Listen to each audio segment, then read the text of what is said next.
Mr. Speaker, I rise in strong support of this rule and ending this shutdown chaos. For more than 40 days, the American people have endured a painful and entirely avoidable government shutdown, not because of policy differences, but because Senate Democrats and Chuck Schumer chose politics over people. And while Washington stalled, hardworking Americans paid the price. Our air traffic controllers went without pay.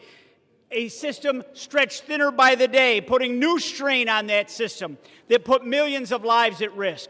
Americans depend on them to keep our skies safe. In families who rely on SNAP and WIC, parents just trying to feed their kids were left wondering how they'd make it through another week. And at the same time, our border agents and our Coast Guard members, they continued to serve this country as their own families went without pay. And through it all, while everyday Americans carried the weight of the shutdown, Senate Democrats had chance after chance to end it. But instead, they chose to prolong the pain. That is not leadership, that's hypocrisy.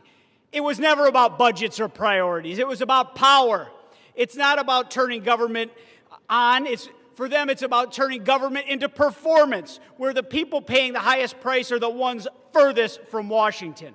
For more than 40 days, families were used as political pawns and props, while those responsible stood in front of cameras pretending to solve the crisis that they created. I actually saw a member from my home state stand at a food bank, decry the fact that nutritional assistance was in question, then swear up and down that they would vote against ending this shutdown. That is the epitome of hypocrisy, and the American people deserve better than that. House Republicans did our job. We passed a clean continuing resolution weeks ago, the same kind of straightforward measure that should have been agreed to immediately to keep this government open. But Senate Democrats blocked that 14 times, prolonging this shutdown just to score points to their woke, angry mob.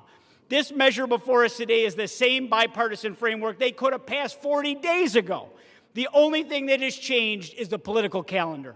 So, Mr. Speaker, I urge my colleagues to support the rule, stand with the American people, the families of veterans and public servants who have carried the burden of this shutdown, and let's reopen our government, and let's get this country moving again. And I yield back, Mr. Speaker.